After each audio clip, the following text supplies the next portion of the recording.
It was 6 a.m. Monday. At 6:45 a.m., I was backing out of our garage to go to work in Manhattan. We resided in Nassau Shores, a little suburban town on the south shore of Long Island near New York City. Before leaving the house, I paused in the driveway to ensure that the garage door was closed. I only forgot to check once, 2 weeks ago. Lauren contacted me at work, agitated, and accused me of not caring about her. Anyone could have come in and attacked her while I was away. Of course, I knew she was correct, so I stated that I had simply forgotten and would try not to forget again. This calmed down a little, but she still complained about how reckless I was. Did I really not care about her? How foolish could I be? I tried to soothe her by telling her that I hadn't done this in the 3 years we'd been in this house, and I would definitely avoid doing that again. For the past 2 weeks, she has continued to criticize me for this blunder. Things were clearly cool in our family, and I had no idea why she still had feelings for me. My name is Jeff Carlson, and Lauren is my wife. I'm 27 years old. My height is 170 centimeters. I have light brown hair that I keep long but not long enough to twist into a ponytail, and a close-cut beard. I am the head of the foreign exchange department at one of the country's leading commercial banks. Essentially, we take advantage of continually fluctuating global currency rates. The basic idea is to acquire a currency at a cheap price and then sell it for a profit as its value rises. This is not an exercise for the faint of heart. Essentially, we're gambling with the bank's money. This demands highly developed intuition and timing. Buying too early or too late and selling too early or too late can lose the bank hundreds of thousands, if not millions of dollars. I obtained 2 promotions in the last 2 years because I have excellent intuition. Somehow, I know when to buy and when to sell. I'm not sure how my mind does this simply by looking at trends. I believe it is the proper thing to buy or sell, and my guesses have generally proven true. It didn't matter how often I made mistakes in my assumptions. When the bank officials realized how much money I had made for them over the previous 4 years, Lauren is also 27. Although she is a few months older than me, she stands 165 centimeters tall and has jet black hair styled just below her shoulders. She has a round face with gentle Italian features and olive Mediterranean complexion. She is visually gorgeous. At least that's what I believe. Perhaps I am biased. She has petite breasts, a slender waist, and a stunning ass. Not too big and not too little. She works in Huntington, New York, a town on Long Island's north coast that is approximately 25 minutes from our home. She works for a nationwide health insurance firm. They are part of the FDA, BP, and offer health insurance to federal and state personnel. She undertakes the majority of her job in the Huntington office, although they occasionally attend several insurer meetings and interact directly with employees to persuade them to sign up during open season. She has worked there for 2 years. Her immediate supervisor is Jim Beckman. She has been working for him since she was employed. I've only met him once or twice at corporate gatherings in the last 2 years. One was a Christmas celebration, while the other was a work picnic. He was taller than me, measuring 190 centimeters and weighed slightly more than 90 kilos. It is apparent that he trains frequently. He never done anything like that, but I simply didn't like him. Something about him bothers me. It was my intuition speaking again. There was something out of place there that disturbed me, but not enough to bring it up with Lauren. As I saw the garage door close, I turned on my satellite radio to a country western music channel. The tracks were slightly darker, which was just ideal for my mood.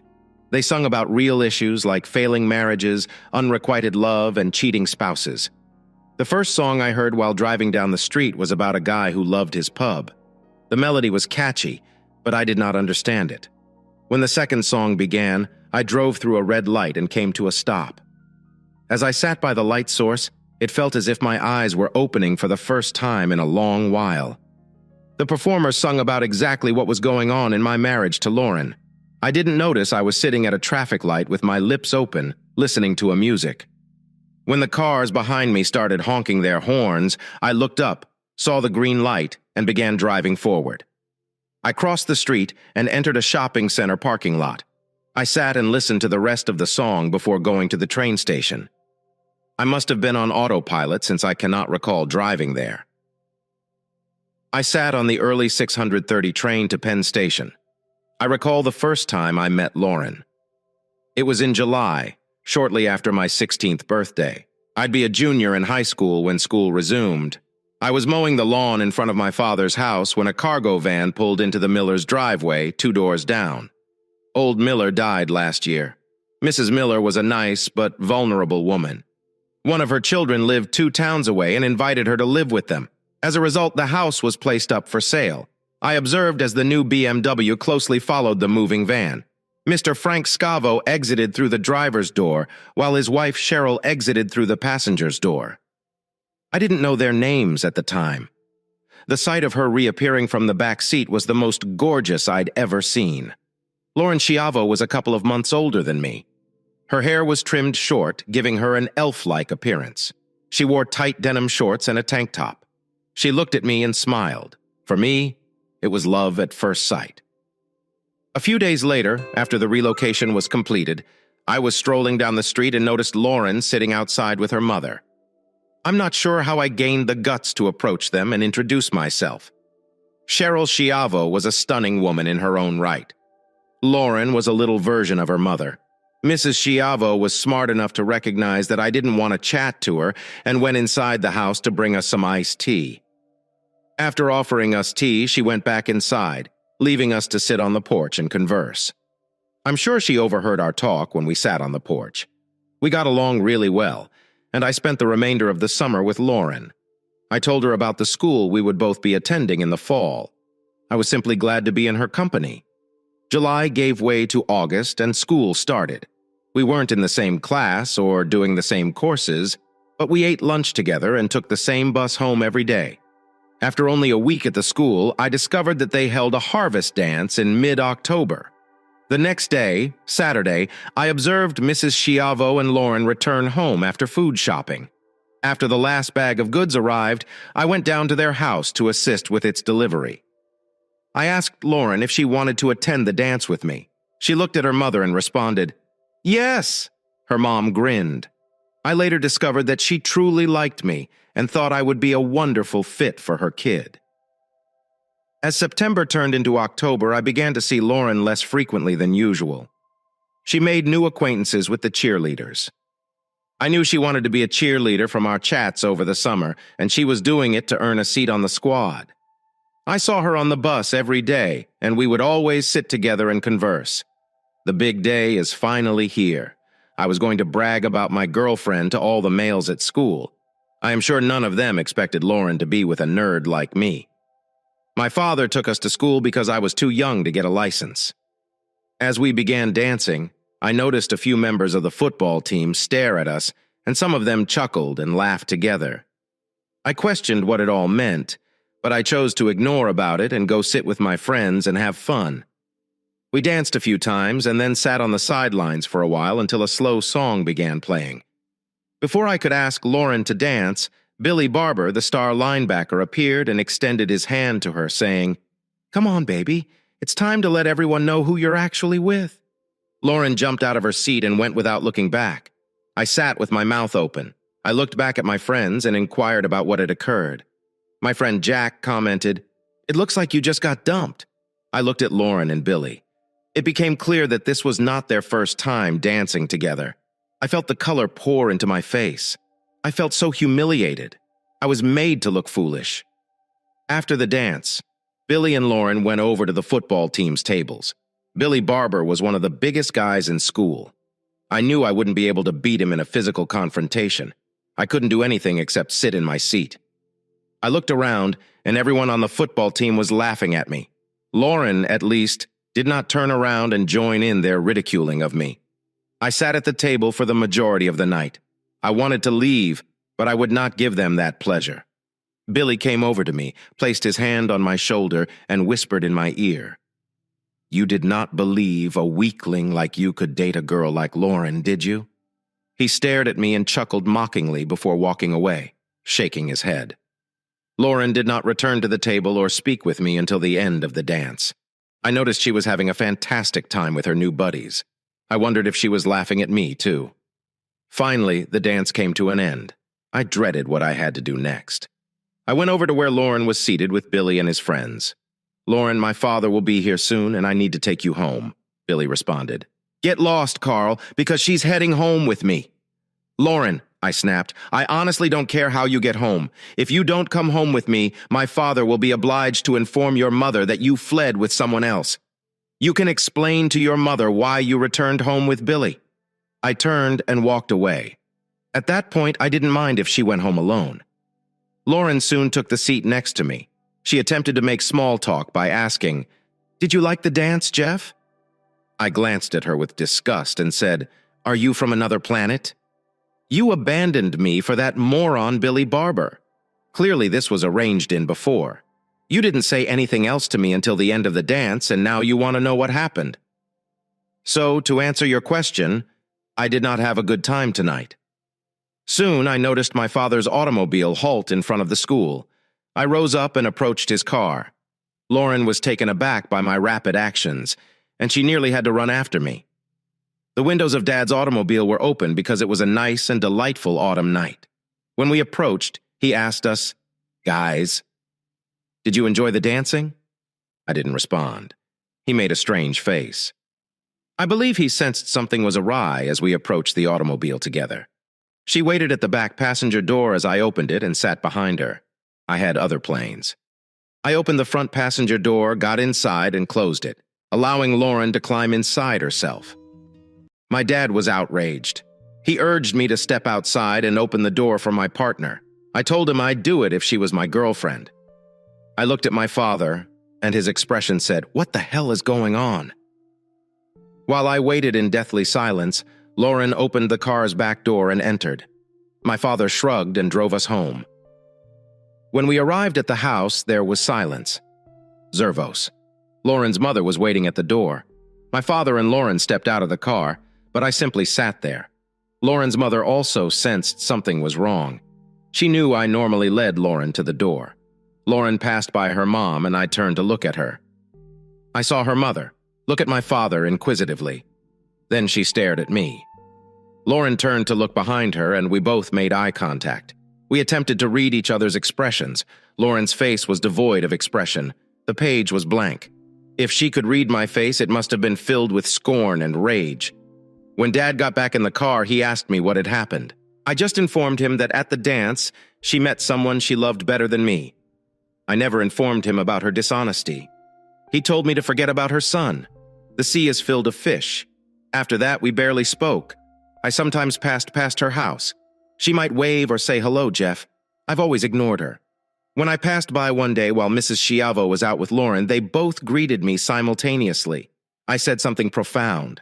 "Hi, Mrs. Schiavo, isn't it a nice day?" I didn't speak to Lauren. She seemed to have vanished from my life. Lauren soon stopped trying to talk to me. Every morning I watched Billy Barber pick her up in his car with a group of other youngsters and leave her off after school. She joined the support crew. I made the honor roll. After high school, she went to work while I attended Wharton Business School at the University of Pennsylvania on a full scholarship. My parents organized a lavish graduation celebration for me. The Schiavos were invited since they had become good friends with my parents. Lauren wasn't invited. My parents wanted it, but I informed them that if she was invited, I would not attend my own party. Mrs. Schiavo sat down next to me, which surprised me. She told me I was astonished when you came home the night of the dance. I felt you two would be a terrific couple. I am deeply sorry that something transpired between you two that night. We talked briefly about Wharton before she blurted out, "What happened to you two that night?" I gazed directly into her eyes. It was like peering into Lauren's future face, 20 years later. Older, yet still young, just like Lauren. I had never thought of her in that way before, and I instantly dismissed the concept. Finally, I told her that we had realized what we wanted out of life. That night, we realized they were two separate things. I wasn't quite ready to talk about Lauren's dishonesty. She appeared to be about to add something else, but then decided against it. She kissed me on the cheek, wished me luck, and then went. My new position at the bank began in mid-June. This gave me 1 month to find an apartment in New York that was convenient to work. I eventually settled on a 1-bedroom bathroom apartment in Soho, near Hudson Square. It was an excellent location because everything was within walking distance. There was no reason for an automobile. My new job was hectic, and I was still figuring out how everything worked. It took up all of my time. We did not have time to communicate. I rapidly discovered that what we learned in school and what is required in real-world situations are completely different realities. It had been 4 months since I last saw Mom and Dad. One evening, my mother called to welcome me home for the weekend. She said I may stay in my old room. This would not be an issue because half of my clothes were already there. Besides, I missed my mother's home-cooked meals. The most convenient way to get to my folks' residence was via train. They resided about 8 blocks north of the rail station. 4 blocks after I had walked, a car came up beside me, signaled a school buddy called Becca, reached out the window and said, "Hey, stranger, do you need a ride?" "Hell yes," I exclaimed. "It's unbearably hot here," jumping into the back seat. I noticed my old friend Jack behind the wheel. We sat on the side of the road and reflected on what had transpired in our life over the previous 4 years. It was enjoyable to be in the company of old friends. "I didn't realize you were a couple. How long does this last?" I asked. Becca extended her left hand to show me her wedding ring. "Are you married?" I inquired, surprised. "Jack has answered with a smile for the past 2 years." "I had no idea," I responded somewhat sadly. "I have not been a good friend for the previous 4 years, have I?" "This is crazy," Becca said. "We did not contact you either. It is just life. Thank you for that." Becca was my relieved reaction. "I'm very delighted to see you all again." At those remarks, I noticed an idea emerge in Jack's head. It was an idea that should have been considered more carefully, but he simply blurted it out. What he said next transformed my life. "Listen, Jeff, we are holding a party at our house tomorrow night. Would you like to come and sit in the back seat?" I saw Becca turn and stare at Jack. It was a look that men began to recognize as soon as they married. This signified, "Are you crazy? Say nothing." If I had comprehended this expression, I would have declined the invitation. Because I am simply a dude and have no idea what this means. Look, I believe I made the wrong decision. "Of course. That's great. I wished I could. Will any of our old school classmates be present?" Becca turned. I received a profound gaze and replied, "Sure, there must be several of them." "Great, I cannot wait. I will bring some beer. What time and place do you live now?" Jack mentioned 730. "We reside at 135 Ransom Street, which is not far from your folks." Jack pushed the car into motion, and we drove the 4 short blocks to my parents' house. I stepped out of my car and said, "See you tomorrow evening." It was good to see my parents, but I couldn't wait till Saturday night. Things must have altered during the past 4 years. I realized I had changed. It would be wonderful to see old acquaintances and renew friendships at the celebration. I chatted with Kenny Carter, whose father ran a fence company. He had taken over the family firm, and we were discussing how the company was doing amid the economic slump. When I felt a tap on my shoulder and heard, "Hi, neighbor. I haven't seen you in a long time." Looking over my shoulder, I noticed her. Lauren was standing next to a girl I didn't know. She was as stunning and attractive as ever. Still, Billy Barber's smiling face and Lauren's back. Walking away from me was all I could think about. I turned my back to continue speaking with Kenny, but the other girl tugged on my shoulder and smiled. "That was rude, buddy. Not as harsh as what she did to me." I snapped back. "Jeffrey, please. You can't still be angry with me from that night. It's been 6 years," Lauren said. "I'm certain I can," I exclaimed violently, turning and walking away behind me. I overheard Becca exclaim loudly, "See, that's why." Becca dashed over to console Lauren and her friend, while Jack led me out onto the outer terrace. Jack informed me that I needed to make things right for Becky. He wanted me to apologize to Lauren. He begged me, otherwise he wouldn't have privacy tonight. Friends don't leave friends unattended, so I accepted it and went to hunt for Lauren. "I found these 3 in the kitchen. Could you leave? I want to chat to Lauren alone." Lauren's pal spit. "No way, let her alone, bastard." Becca jumped in, stating they were truly old friends. "Allow them to talk." Both girls left. Lauren and I are alone. We had a few awkward seconds of silence before I decided to take action. "Lauren, I'd like to apologize for what I said. I understand you didn't expect this. What occurred that night seems so long ago. I have to tell you that my feelings and ego were seriously hurt, and it came from an unexpected source. I placed a great deal of trust in you. Maybe it's time to leave everything behind. No, you're correct, Jeff. I did something false. Wasn't I acting like a little shit? I absolutely earned everything you said tonight. I've never apologized for what I did. Would you accept my apologies now? Thank you, Lauren, and certainly I accept your apologies. Lauren jumped into my arms and embraced me. We peered into each other's eyes before kissing Becca. When Jack stepped into the kitchen, Becca commented, "Damn me, honey, it looks like you really knew what you were doing." Jack sighed with relief and pushed out his chest, saying, "Damn right, and don't forget it." We all laughed and joined the party. Lauren and I began dating and were married 9 months later. The conductor called the next stop, returning me to the present. As the train moved away from the station, I mentally replayed the last 3 months of my marriage. I was certain of it. My wife cheated on me in our marriage. It felt strange to draw such a conclusion based on a country western song, but everything fit. I was certain of it, especially since the small voice that had previously been so comforting to me when telling me to purchase this currency or sell that currency was now sounding alarms that I couldn't dismiss. When I passed Howard Goldman on my way to my office, he stared at me oddly. I dropped heavily into my chair, Howard right beside me.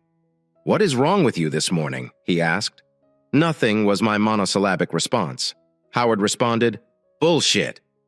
I am paid a lot of money to make sure that all of my employees are happy and satisfied when they come to work, from the state you're in. I can say that nowadays. I won't let you play with the bank's money. Please tell me what is wrong. Or go home." I exhaled. "Are you certain you want to be involved in this, Howard?" He nodded in agreement. I stared at him and shook my head. Then I blurted out, "I believe Lauren is having an affair." Howard's face was shocked. "Are you sure?" asked Howard. I responded, "No, it is not like that. It's only a feeling. I understand that your feelings are typically correct," he admitted. "So don't disregard them. What are you planning to do?" "I am not sure. I just found out today."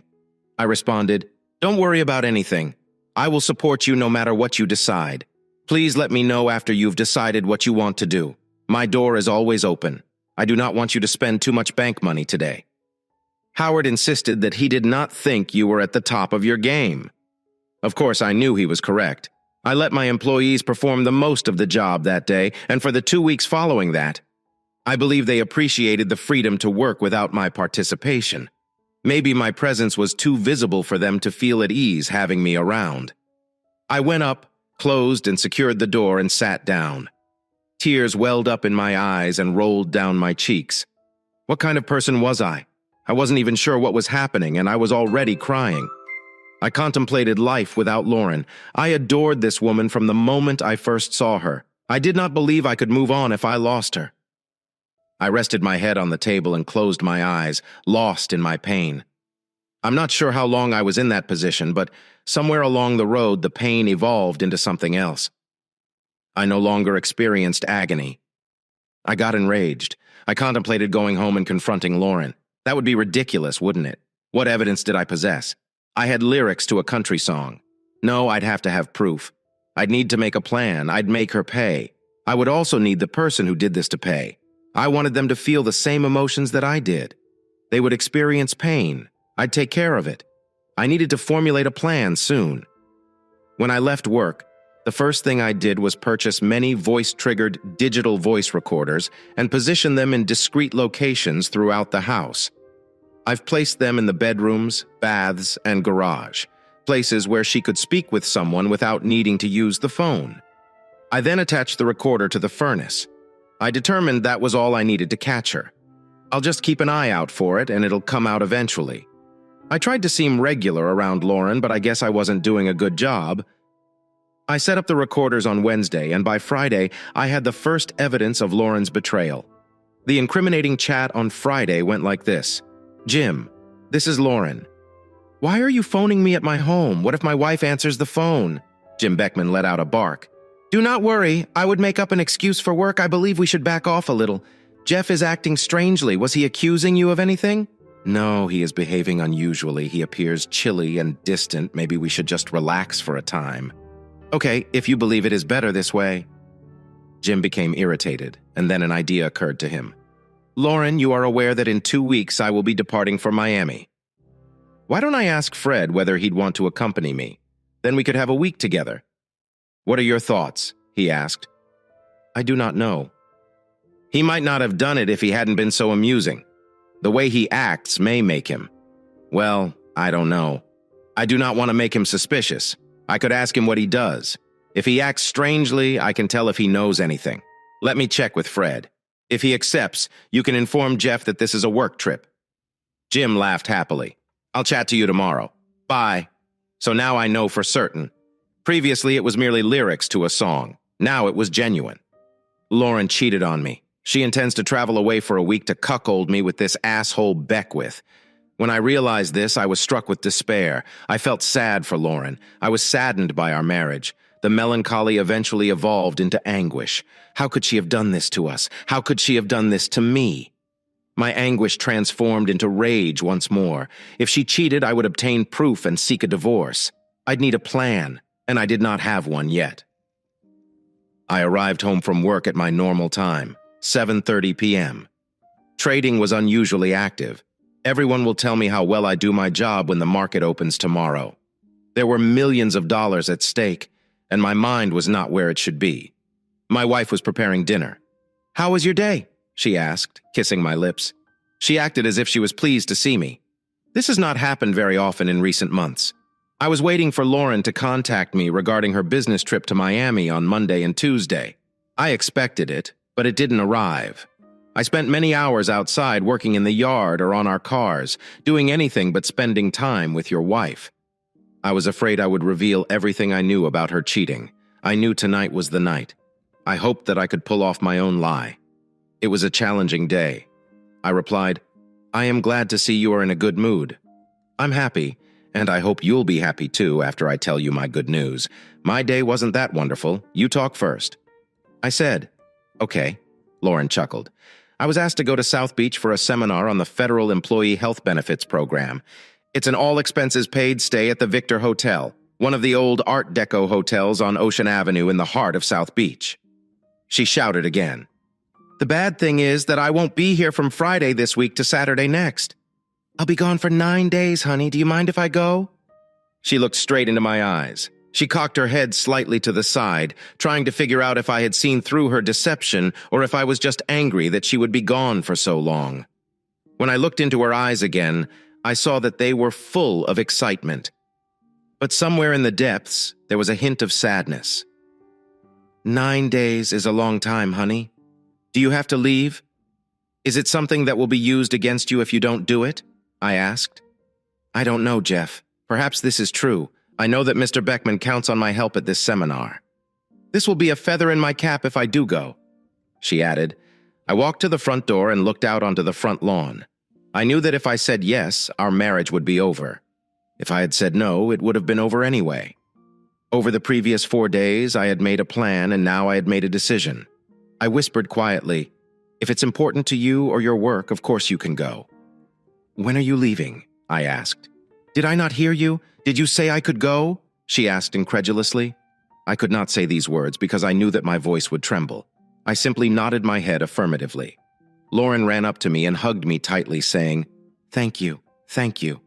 This means so much to me. I promise you won't regret it. I've already done it."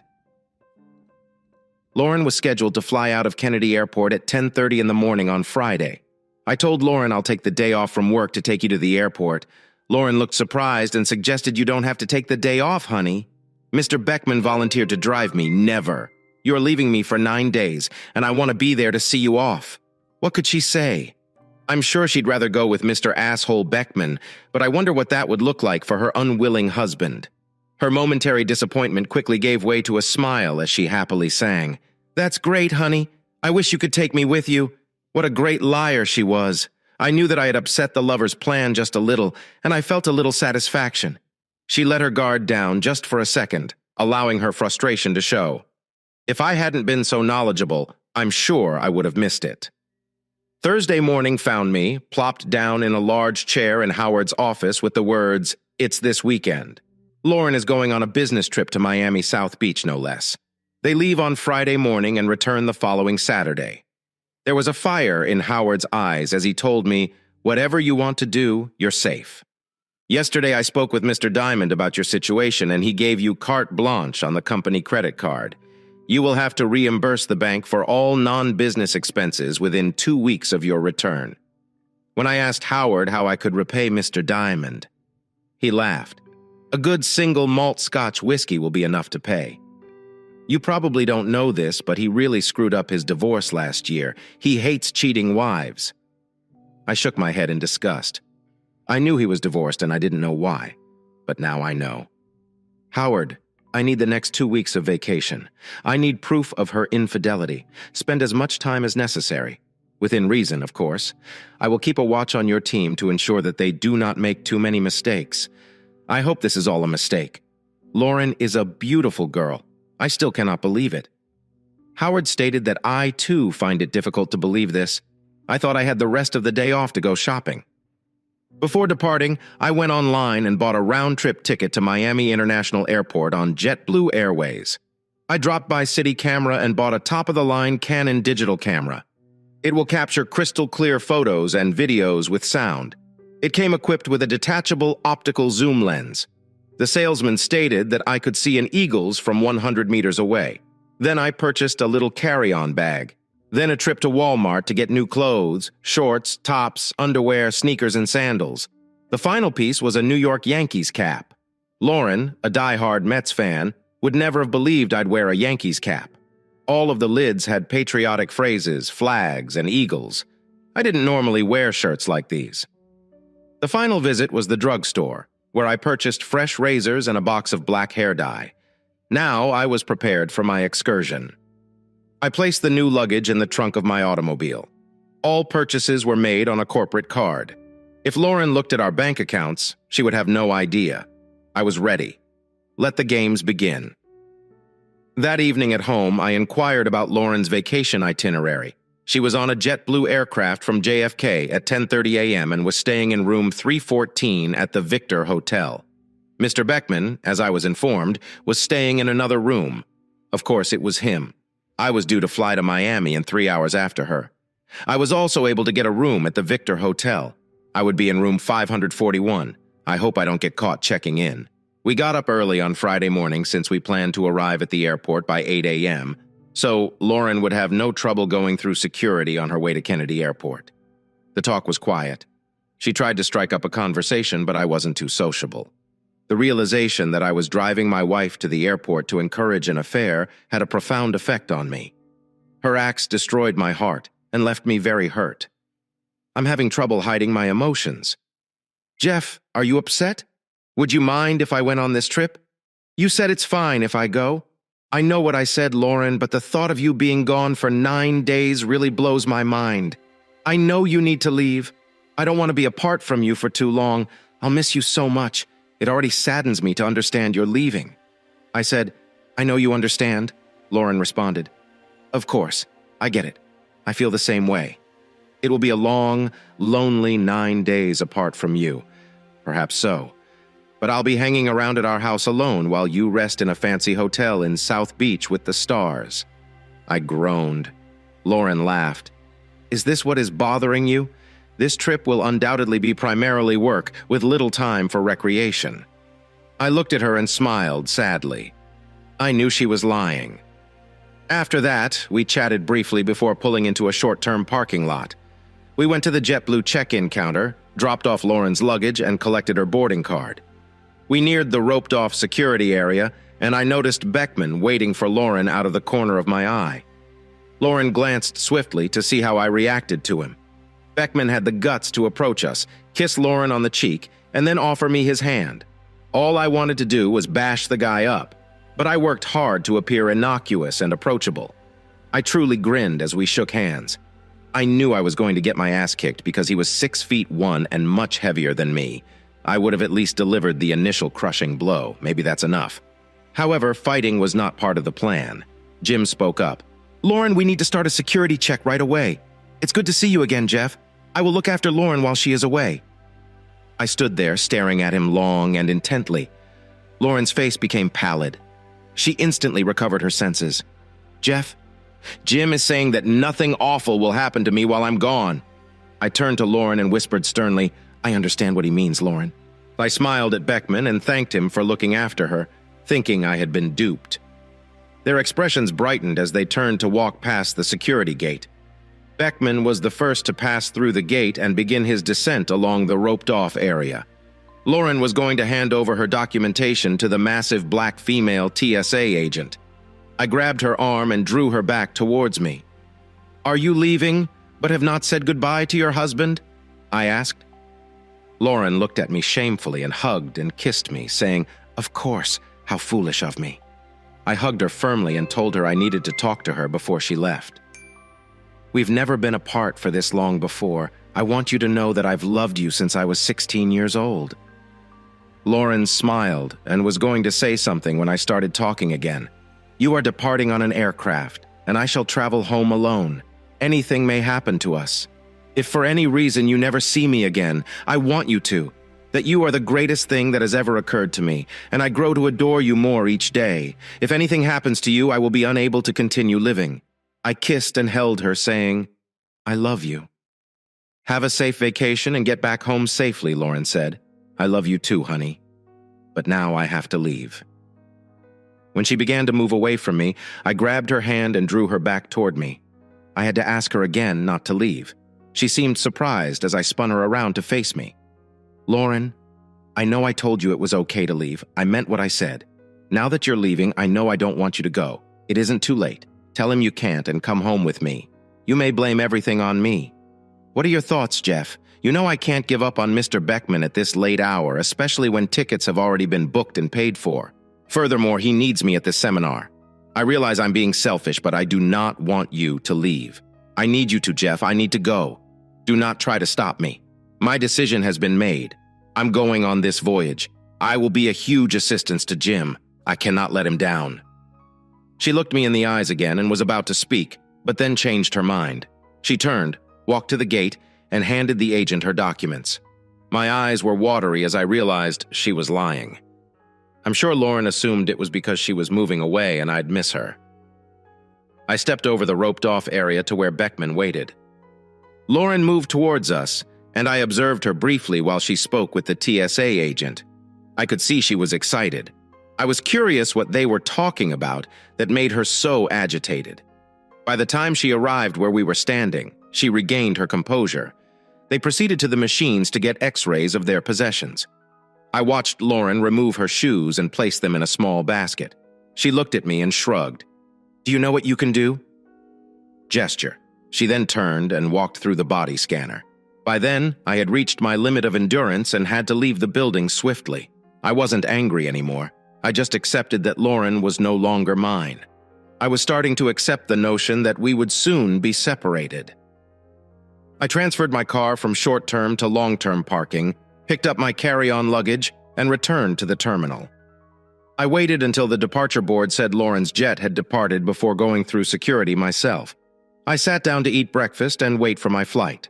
I arrived at the hotel by taxi and checked in with no issues. The hair salon on site was open. I asked him to shave my face and give me a really short crew haircut. Once in my room, I dyed my hair black. When I finished, I looked in the mirror and wondered if my mother would recognize me. Wearing sunglasses and a baseball cap, I could go around the hotel without fearing that Beckman or Lauren would recognize me. The hotel itself was intriguing. It was constructed in the shape of a U, the center of the U. I was looking at Ocean Avenue. Lummis Park is located beyond Ocean Avenue, followed by the Atlantic Ocean. Lauren and Jim's room was on the third floor, in the U's right wing. My room was in the Youth Center, room 541, and it had a fantastic view of the ocean. In addition to the reception area, the ground floor had shops and boutiques. The second story of the structure included an outdoor swimming pool in the center. It spanned the length of the arms in a U form, with lounge chairs positioned around the pool. Towels and drinks were supplied on my room's balcony. I had a view of the entire pool. The park embankment entrance is located across the road. The ocean view was wonderful. In different conditions, this might have been a wonderful setting. This time, it was not romantic at all. Around 8 o'clock, I made the obligatory phone call to Lauren. She took up the phone and said, "Hi, honey. I am delighted you phoned. I contacted your house multiple times, but you did not return the calls. I was concerned about you." "Where have you been?" she asked. I went to a nearby tavern with the guys from work. They raved about a club and convinced me to go. That is all. I responded. She had the audacity to warn, "You should not hit on any girls there, Jeff. Remember, you're a married man. I'm not sure I could forgive you if you did that.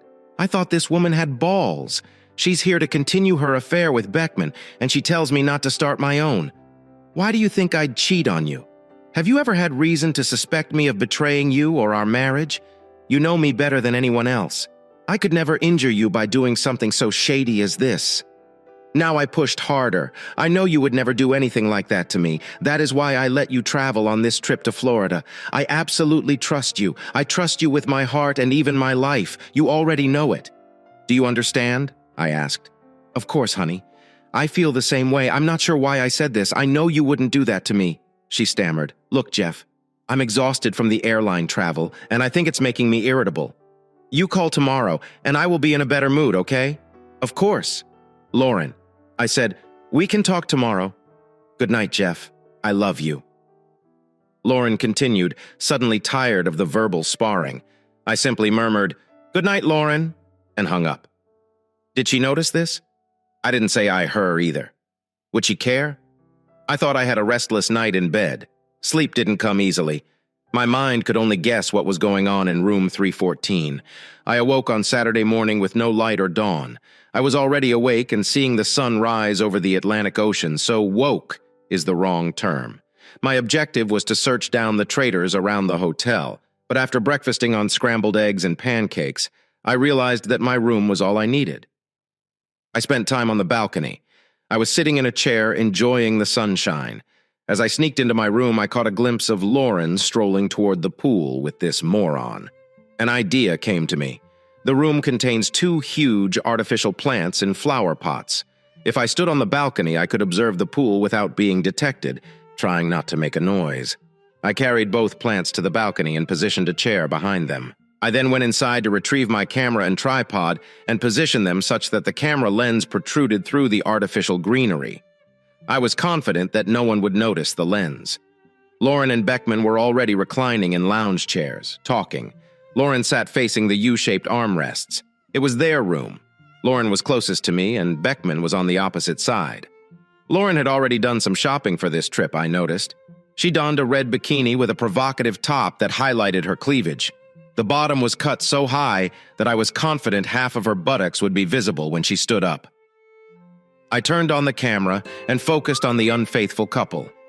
I quickly recognized there was a weakness in my idea. I could not hear what they were saying. I needed to understand what they were talking about. I have an idea, and we can work on it later. I waited a half hour before noticing the first hints of adultery. Beckman, God bless his passionate heart, kissed her on the lips. Over the next hour, I saw 3 more kisses before they stood up to depart. I saw that I was correct. Worse, they left holding hands. Anyone could see they were a couple. When they went, I switched off the camera. I fell on the bed when I returned to my room. A solitary tear fell from my eye. I felt sad and fatigued. Seeing Lauren cheat was far harder than suspecting it. This emotion went fast. I took out my laptop and searched for spy stores in the South Beach area. Fortunately, there was one on Collins Avenue, a short walk from the hotel, wearing a ghillie suit and moving rapidly. I was shortly back in my hotel room with what I needed, another tripod and a high-quality parabolic microphone. It could link to my camera, allowing me to add audio to the video I was recording. The microphone was put on a new tripod beside the camera. Next time, I'll be able to hear what they're saying. I awoke on Sunday morning with a start. It was bright and sunny outside. I was fatigued after getting very little sleep on Friday night. After dinner on Saturday night, I fell asleep and slept all night. Looking at the clock, I noticed that it was 10 a.m. Lauren and Beckman could have already left the hotel, wasting the entire day. I went to the bathroom and did my morning rituals. After getting dressed, I strolled out onto the balcony and spotted Lauren and Beckman exiting Lammas Park. I turned on the camera and microphone, then called Lauren. I listened to what the camera had recorded. I heard Lauren's phone ring. The parabolic microphone functioned exactly as I had planned. Lauren looked at the phone when Beckman questioned, "Who is this idiot?" Lauren responded with a laugh. Beckman also laughed. Lauren, suddenly worried, stated, I need to answer the phone. Something horrible might have happened. Why else would he be calling on Sunday morning? She accepted the challenge. Jeff, is everything okay? Did something happen? She asked. I got the impulse to say something. There will be no BS. But I controlled my rage. Instead, I responded, It's all right, honey. I was lonely and only wanted to hear your voice. It's nice to know you care about me. Jeff, I constantly worry about you. It's Sunday morning and I suspected something horrible had happened. You terrify the crap out of me. Lauren snapped, annoyed. I was angry up with Lauren's attitude and told her I had no idea I would be like this. Lauren, does it bother you? I felt alone. I figured talking to my wife would raise my mood. Sorry for bothering you. She began to respond, but I hung up before she could finish her thought. Do not worry, she said into the silent phone. I overheard her conversing on a turned-off phone via a parabolic microphone. She turned off her phone and walked to the nearest bench. What did he want? Asked Beckman. He was lonely and wanted to communicate with me. Why did I assault him like that? Lauren asked this question to herself rather than to Beckman. Beckman did, however, share his opinion. Lauren, we've been having an affair for 6 months now. Maybe you're growing tired of him. Perhaps it's time to let him go. Get divorced. I slipped him and he proposed we spend more time together once we weren't hiding. Surprise. Okay, she snapped. Your wife will not object if we visit your home for a matinee. Will she have anything at home? Yes, she said mockingly. We will no longer have to hide on the bed. Lauren grinned. And eventually, Jim, you earn $38,000 per year. You have little chance of attaining more since Jeff's last promotion and his year-end bonus. He earns about $200,000 each year. Jim, I like you, but you're not really excellent. Jeff is good at this, so I won't miss out on anything. But eventually, he will be the CEO of this bank, and I plan to be there to celebrate it with him, so there will be no divorce. Get that concept out of your mind. Besides, you won't divorce Jane. You will never leave your 2 children either. So quit bothering me about the divorce. You're correct, Beckman responded almost shyly. But that doesn't mean we can't have fun together while we're here, right? That's correct. My wife smiled and took his hand. She hauled him across the street, out of view. I thought, 6 fucking months. I cheated for 6 fucking months. She simply stayed with me for the money I could earn. I couldn't get those insensitive statements out of my brain. This should not have happened, not if I can help it. I wondered if I'd had enough of it, enough to get a divorce on my own terms. I felt I needed more. I was determined to acquire it. Lauren and Beckman were really willing to assist me in obtaining the necessary evidence. They didn't realize it at the time. Lauren was walking towards the pool again at 2 o'clock, this time wearing a tangerine cape.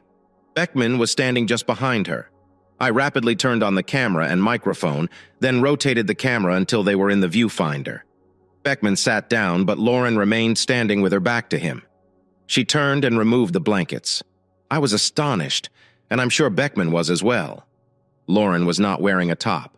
Beckman looked at her and Lauren chuckled, asking, Do you like it? I like it, Beckman answered. She was wearing, or almost wearing, the thinnest tangerine-colored bikini bottoms. Lauren asked her to apply the cream. She gave Beckman a bottle of lotion. He took the bottle and started applying. He responded, I can't. Look at what you did to me. Miss said that at that moment, one of the hotel personnel approached them. Some people reported that you were displaying nudity near the pool. Such rallies are prohibited on hotel grounds. I must suggest that you cover yourself. They returned to the sanctuary of their room. I checked the camera to ensure that it was recording what was happening. And so it was. I felt like I'd had enough. If I could just get them to work, this would be over. I did not call Lauren that Sunday night. I called earlier. I felt like I had been rejected. Lauren did not, however, call me. On Monday morning, I got up at 9 a.m. I ordered breakfast as usual. I decided to watch from my balcony and see what I might catch with my new camera. It wasn't until 6 p.m. I noticed something fascinating. The doors of their chamber swung open and Beckman stepped onto the balcony. He was wearing one of the hotel's free, thick cotton robes. The robe was in the front, and he stood with both hands on the railing, gazing out at the pool. I pointed my video and audio equipment at the balcony and began recording. Lauren came out in the same robe. I was able to film evidence of their cheating. This was the type of incriminating material I'd need to establish adultery. It wouldn't matter in court, but it might matter to Lauren's mother and father, as well as friends and family. The entire video was shot in public and would be admissible in any court. After observing the spectacle from the hotel balcony, I concluded that my marriage was over. Video was now conclusive evidence that she had been unfaithful. Perhaps I should provide additional evidence. She revealed as much during a Sunday morning phone conversation. It was difficult to hear about, but it was awful to behold. I decided I'd had enough. I'll be leaving tomorrow. I used my phone to confirm that my flight would leave at 3 p.m. tomorrow. Fortunately, there were some unoccupied seats. It's been half an hour since I witnessed Lauren cheat. I wondered if they'd previously done this. I wondered if they were still doing this. I figured that now would be a good time to call my beloved wife every evening. I hoped it would distract me at the appropriate time. I called Lauren on her cell phone, and she answered on the 5th ring. What a surprise. She appeared out of breath. "Hello?" she mumbled. "Lauren," I inquired with anxiety in my voice. "Are you okay?" You took a long time to answer the phone and seemed out of breath. I needed to give her credit. Lauren was a clever liar when she responded. I was in the shower when the phone rang. I grabbed a towel and dashed to take the phone. "You should have noticed me sitting naked on the bed. I believe you would have some dirty ideas." "I am sure I would, baby. I'm phoning to see how your day went. Did you have a productive seminar?" She stammered. "Lee, yes, Jeffrey, we had a great day at the seminar." I heard something in her response. It was in her voice. "This struck me by surprise," she said. "How was your day, honey? I feel unhappy and sorry for myself. I miss your lovely voice. I miss holding you and getting kissed back. What I miss the most is you sleeping with me in bed at night. When you are not here to share this bed with me, it becomes huge and lonely. But I don't need to tell you that you feel the same way. You understand what it is like to wake up alone in the morning. Do you spend your nights alone, Lauren?" So I finally threw it out there. I wondered what she'd say. All I heard was a muted chat. "Lauren, are you here?" I asked. "You sleep alone, correct?" Then she returned. "That's correct, honey. That is true." She lied. "Listen, Jeff, I'm freezing wet and I need to leave. I'll chat to you tomorrow." "Fine." I didn't respond. "I love you," she said. I responded. "That's correct. Goodbye, Lauren." I hung up. I packed my tripod and microphone. Then I packed the few clothes I had with me. It's been a long time since my last ate. I changed my clothes and headed down to the hotel restaurant to eat. I took my camera with me to see today's film as the hostess led me to a table. I noticed Lauren and Beckman sitting in a booth. I walked right past them and sat at a seat away from them and somewhat behind. I stood behind Lauren and faced Beckman. I was able to take a few photos without their noticing. When the waitress served my lunch, Lauren cast a peek at me. But she showed no worry. She plainly did not recognize me. I must have resembled any other tourist. I completed my dinner while looking at my camera's daytime shots, sneaking a look at the two lovebirds. Lauren sent another glance my way, but her expression was unrecognizable. I finished my meal and departed first, and they were still sitting in the booth, and it was hard to fall again. The next day, at 7 a.m., I got up and sat on the balcony. I moved the plants back into the room. I no longer cared if they noticed me. I had the proof that I needed. Not that I really wanted to find anything. I did not wish to locate any evidence. I was relishing the morning when I noticed a white van with blue Phoebe lettering on the side come up at 715, which made me unhappy because I had evidence that Lauren was cheating. Lauren and Beckman got into the vehicle and it drove away. Damn me, I believe they had done some work this week. This morning, I had 2 tasks to accomplish. First, I acquired access to one of the hotel's 2 public computers. I printed 2 photos I've shot since I arrived here. I immediately approached the front desk and asked who would be staffing the counter on Saturday morning. I discovered that it was a young man named Carlos. We chatted, and I gave him $200. If all went smoothly, Lauren and Beckman would be in for a pleasant surprise when they left on Saturday morning. I checked out and traveled back to New York to take care of matters at home. Why did I begin cheating on Jeff? I was bored. I was lonely. I needed some excitement in my life. Perhaps it was simply because I could. Jeff was gone for more than 14 hours a day, returning home between 7:30 and 8 o'clock. I worked until 4:30. This allowed me ample time to do whatever I wanted. Jim was quite flirtatious and gorgeous. We grew closer over time while working together. We trusted one another when we should have trusted our wives. Jim kissed me one afternoon after we had been flirting. We swiftly parted ways. We drew away. Both were embarrassed, smiled, and then started laughing nervously. I was perplexed too. I enjoyed the kiss, but I knew it was wrong. After all, I was a married woman. Jim approached me again as we were still laying out the materials. "Lauren, that kiss was something special. I want to kiss you again," he told me, looking into my eyes. He kissed me again. We made love. It was his mischief that made him special. That's what was missing in my life. A feeling of excitement. I was no longer bored. Now I look forward to every day and the opportunity to be with Jim. Looking back now, I think Jim and I would agree that it was one huge mistake. I fooled myself into thinking I didn't love Jeff as much as I should. I'm reminded of the old saying, "You don't know what you have until you lose it." It was all Jim's idea, a stupid trip to Florida. I should have known better. Jeff has been acting strange lately. He was somehow cold and aloof. I called Jim and told him that we would have to back off and cool it down for a while. Then he came up with this stupid idea to take me on a business trip to Florida. It really sounded exciting to go to South Beach on the arm of a big, handsome man. I don't know how he managed it, but he persuaded our manager to include me on the trip. It's hard for me to remember the exact words that were said. Jeff may remember it differently, but that's how I remember it. I remember the night I told Jeff. He entered through the front door. He threw his briefcase on the table and remarked, "It was a hard day." "I'm glad to see you're in a good mood," I responded. "I am happy, and I hope that you will be happy too, after I tell you my good news." I beamed. "My day. Wasn't that great? You talk first, okay?"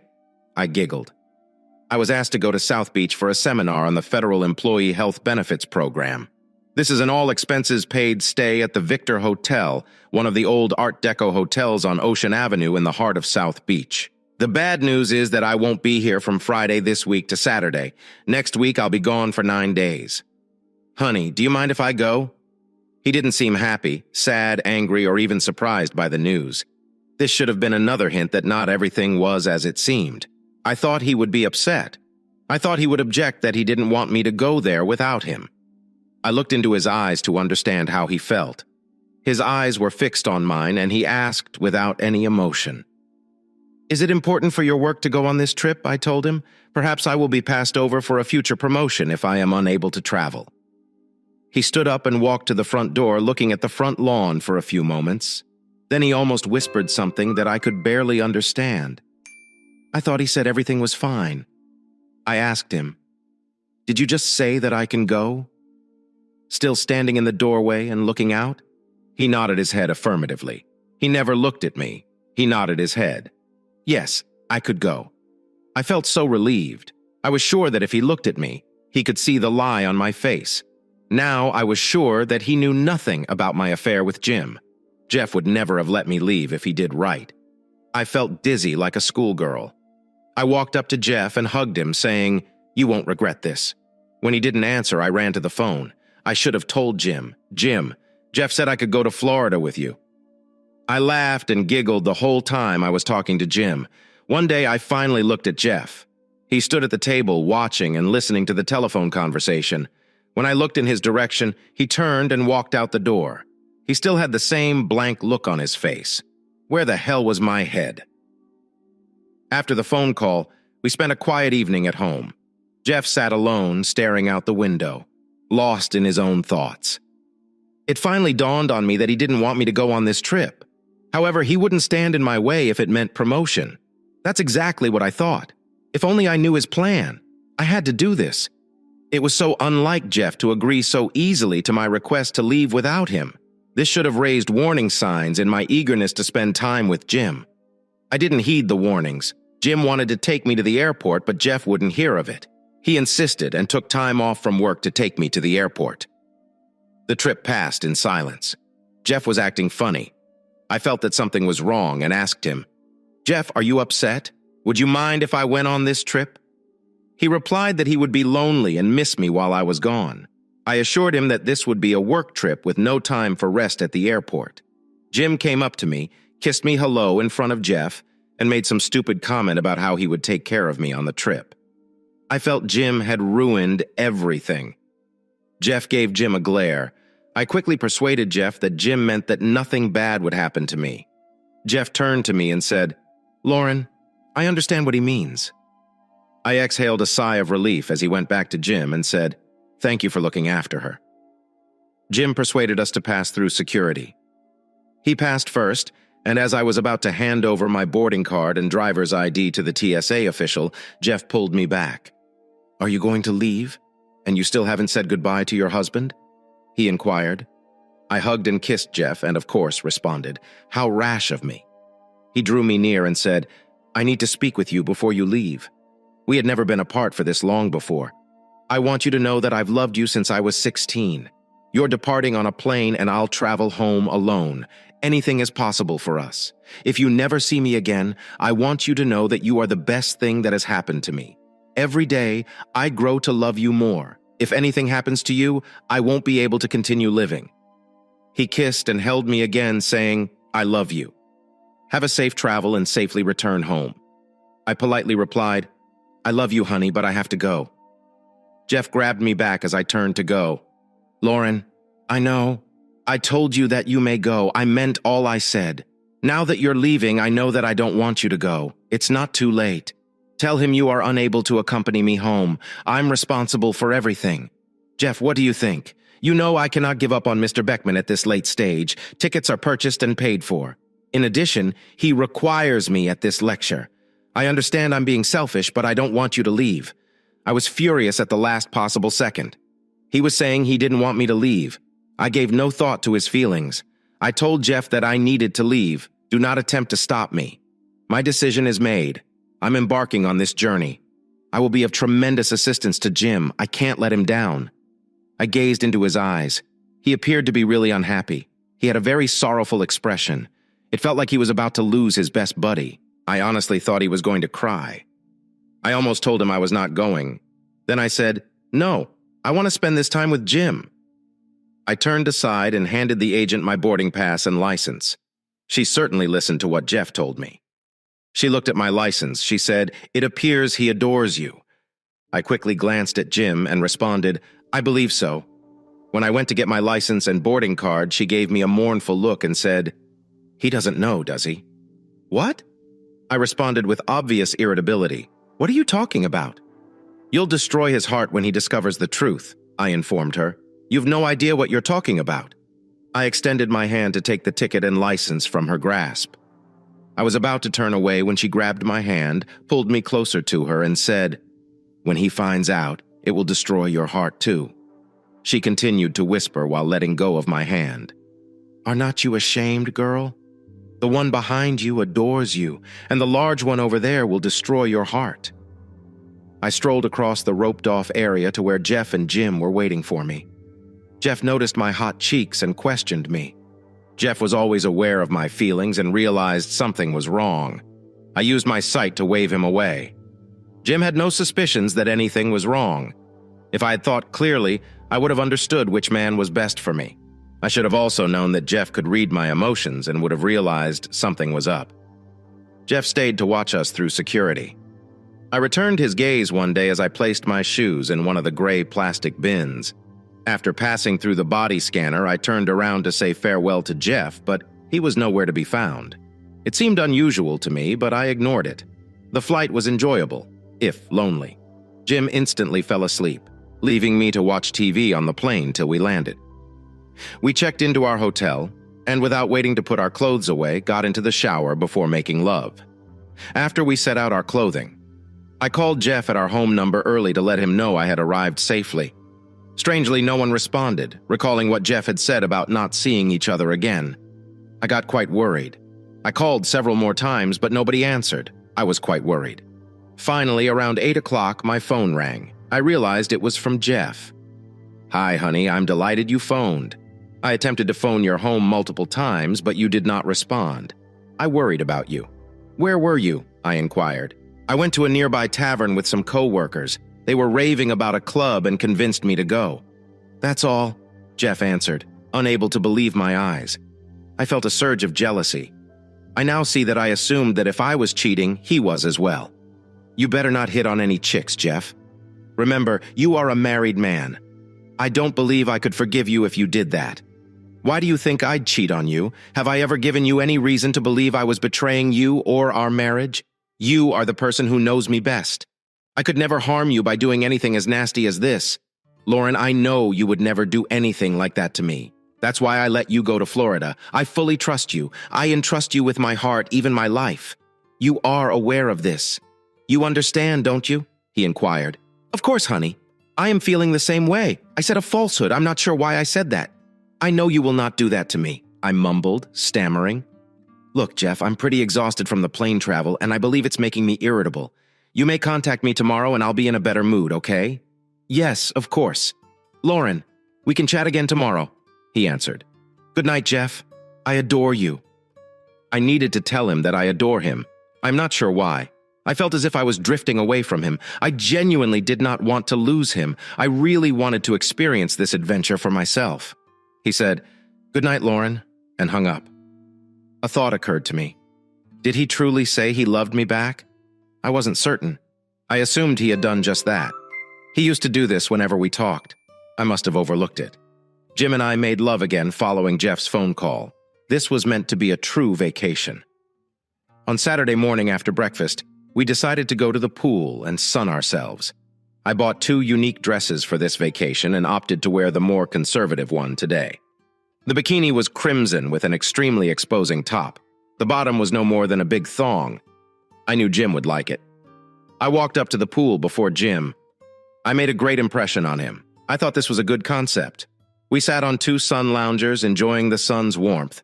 Jim sat down and began speaking to me about the seminars. We would start on Tuesday a.m. He leaned over and kissed me unexpectedly. We shared several more kisses.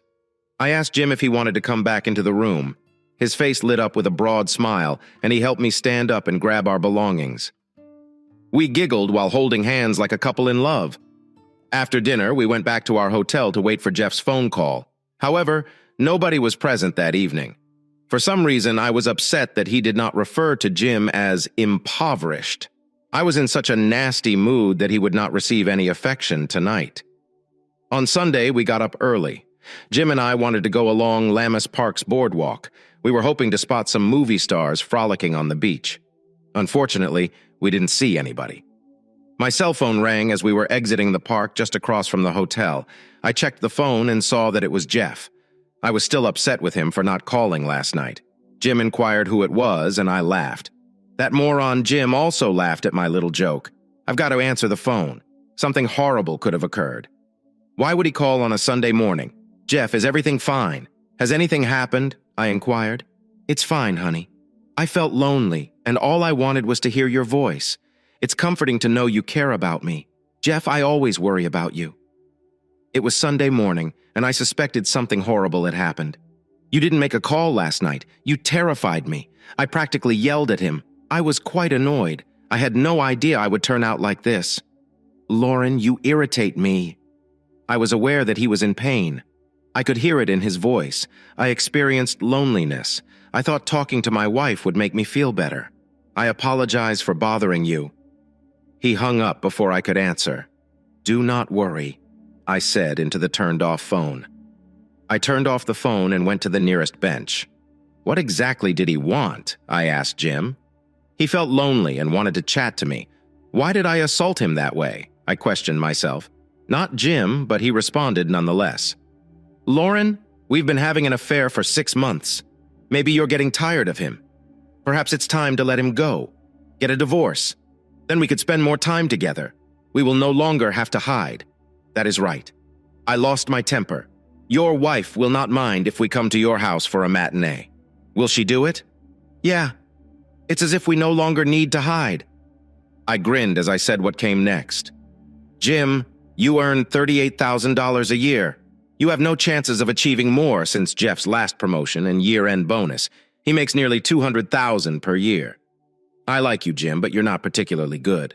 Jeff is pretty good at this, so I won't miss out on much. But someday, he will be the CEO of this bank, and I intend to be there to share it with him. There will be no divorce. Get that thought out of your head. Besides, you'll never divorce Jane. You won't abandon your 2 children either, So stop bothering me about my divorce. You are right. However, this does not mean we cannot enjoy each other's company while we are here. Jim suggested this. That is right. I smiled and took his hand. We dashed across the street to our room. After we had made love, Jim and I took a short nap. We got up, ate a quick snack, and decided to return to the pool. I told Jim that I had chosen a special outfit for today's pool visit. I hope you'll enjoy it. I wore a tangerine cape, but Jim wanted to see the entire outfit right away. I refused, saying, "You'll see this in the pool." I walked towards the pool, Jim following closely behind me. Jim sat down and I remained standing back to him. I turned around and pulled off the covers. I laughed and said, "Do you like it?" "I prefer it," Jim replied. At that point, one of the hotel employees approached us and said, "Ms., some guests complained that you were showing nudity near the pool. Such demonstrations are prohibited on hotel grounds. I have to insist that you cover yourself." Confused. I looked back at the parents of 2 small children who were staring at us. I took my cape and put it on. We left the pool area and returned to the room. We ripped our clothes off and jumped into bed. When I awoke, I saw Jim on the balcony, wearing one of the hotel's thick, tarry robes. We were making love when the phone rang. I realized it had to be Jeff and told Jim to be quiet while I spoke with him. I answered the phone on the 5th ring. "Hello, Jeff?" "Lauren?" Jeff inquired, his voice full of concern. "Are you all right? Your voice is unusual. It took you a long time to answer the phone. You seem to be out of breath." I responded quickly. I was showering when I heard the phone ring. I grabbed a towel and dashed to answer the phone. "You should have seen me sit naked on the bed. I believe you would have some inappropriate ideas." "I'm certain I would, baby. I'm calling to find out how your day went.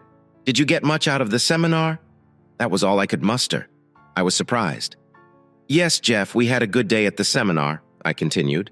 "Honey, how was your day? I am depressed and feel sorry for myself. I miss hearing your sweet voice. I miss hugging you and kissing back. What I miss the most is having you next to me in bed at night. When you are not present to share this bed, it becomes large and lonely. I do not have to tell you this. You have the same feelings. You understand what it's like to wake up alone in the mornings." That's all I heard while Jim distracted me. I removed the phone from my face, attempted to cover the receiver, and pushed him away. He backed away, and I told him again, "Stop talking." To respond to Jeff, I raised the phone to my ear again. "That is right, honey. That is right. I said a falsehood. Listen, Jeff, I'm freezing here. I'm soaked, and I need to leave. I will talk to you tomorrow." "Fine, I adore you," I told him, as I usually do at the end of a conversation. "Right," he mumbled sarcastically. "Goodbye, Lauren." He then hung up. I did look at the phone before putting it down. I sat on the bed, brought my knees up to my chest, and wrapped my arms around my legs. I had a bad feeling about this call. Something was wrong. I couldn't figure out what was going on. Damn it, Jim. Something has happened. I ignored his distracting behavior. I was about to call Jeff back when Jim interrupted me. "What is going on with you, Lauren?" I asked Jim. "You appear to have just lost your best friend." "Maybe so." Jeff's phone call was not normal. "I have an extremely bad feeling. I hope he is unaware of us. This was the second time I told him I loved him, and he didn't reciprocate. He had never done this before. He always tells me he loves me when we hang up. The first time was on Friday. It seemed to me that he said this, but I didn't hear it tonight. I know he didn't say it on purpose. Maybe he also said this on Friday, not on purpose. If it were true, it would mean that he knows about us. He should have known before he allowed you to go on this journey. You yourself said that if he had known, he would never have let you go with me. Logic tells us that he knows nothing. You're probably right, Jim. I thought Jim was right. Jeff had no way of knowing about this, and yet deep down, I had an unpleasant feeling. Jim still wanted to make love. On Tuesday morning, Jim and I got up early and finished the first day of our workshops. When we returned that evening, we were both too tired to engage in any lovemaking. Jim actually fell asleep early while I was waiting for Jeff to call. By 10 o'clock, I was furious with him for not calling again. By 11 o'clock, fear had crept into my mind again. Did he know about this? And didn't he call on purpose? Should I call him? No. It was already too late. I thought about what Jim said yesterday and had to agree that Jeff didn't know anything. If I really believed this, then why did it take me so long to fall asleep that night? Wednesday was the same as Tuesday. We both headed back to the hotel room and ordered dinner after eating and a quick shower. Jim felt refreshed and began to pester. I was shattered. I couldn't think of anything other than waiting for Jeff's phone call when this didn't happen. I was horrified. There was no chance that he wouldn't call, 2 nights in a row. Even Jim began to worry. Jim's wife called him every day. Now he was beginning to doubt. When I didn't get a call by 9 o'clock on Thursday, I called my mom and explained to her that I hadn't heard from Jeff since Monday, and could she go home and check on Jeff? My mother said that of course she would go straight there. 30 minutes later, my cell phone rang and it was a call from our home phone. I picked up the phone, blurting out, "Jeff, I'm so glad you finally called. Are you all right?" "It's me, Lauren," Mom answered. "Jeff isn't here." I looked around all the rooms in the house and none of them. Does he lie unconscious? All his clothing are in his closets and his computer is at his office. Could you tell me what's going on? "Nothing is happening, Mom." I said a falsehood. We had a brief dispute on the phone and I think Jeff is furious at me. I'm confident everything will be all right when I eventually talk to him. I'm happy to know he's not laying unconscious in one of the rooms like you said. If you hear anything from him, please ask him to phone me. I'll ask Lauren. This is very unlike him. You must have said or done something pretty horrible if he didn't call you for 3 days. "No, Mom, nothing that horrible. Just ask him to call if you see him. Thank you for doing this for me. See you when I get home while Mom..." "Well, okay. Honey, I miss you and can't wait to see you on Saturday. Good night, Lauren." After my mom's phone call, I got even more frightened. Where the hell could he be? Why wasn't he home? I understood that I would have to wait 2 more days to find out unless he contacted. Or I could reach out to him. I decided to call both his home number and his cell phone. I have voicemail on both phone lines. I left pleading messages on both lines, telling him I missed him and couldn't wait to speak with him. I also stated that if he's angry with me for any reason, we could discuss it when I get home. Also, please do not make any rash decisions. I was beginning to think that my marriage might be over. Friday seemed to drag on indefinitely. I wasn't surprised that nobody called that evening. I tried calling both my home phone and Jeff's cell phone but couldn't get through. Needless to say, sullen Jim did not receive anything that night. On Saturday morning, I was up early. Before Jim woke up, I had packed my belongings and dressed. We left the room to check out around 11 a.m.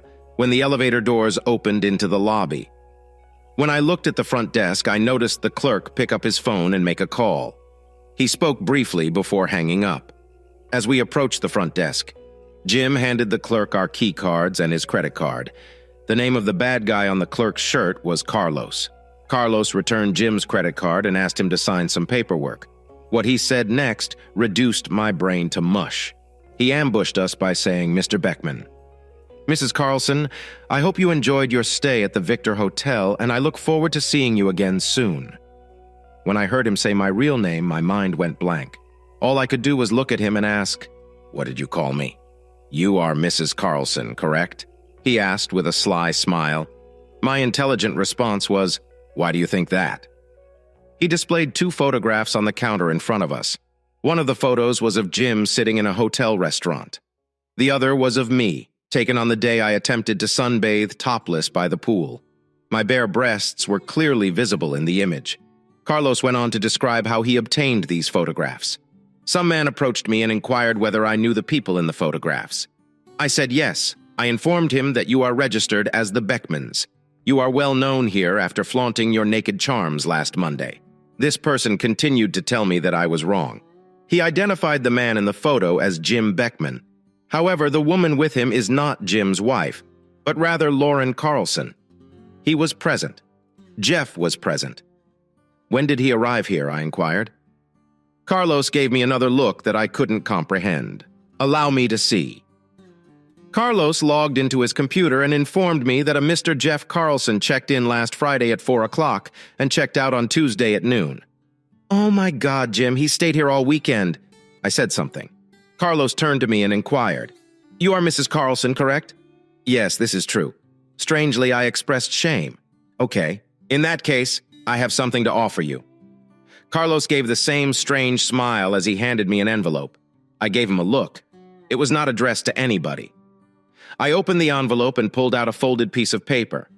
I opened it up and read the 3 words printed on it. Lorenzo, Ari, and Half Duke. I felt like I was going to pass out and leaned on Jim for support. After assisting me in calming down, he grabbed the paper from my hands and read it. As he murmured to me, I noticed a frightened expression on his face. "Lauren, please get away of here." Carlos summoned Jim just as we were leaving. "Mr. Beckman, I've got an envelope for you too." He extended his hand containing an envelope. Jim stared at him for quite some time. I understand he didn't want to touch it. Jim finally took it. I pulled out the paper from within and read it. Jim read it, turned to look out the window at Ocean Avenue, and dropped the paper almost unintentionally to the ground. I took the piece of paper and read it.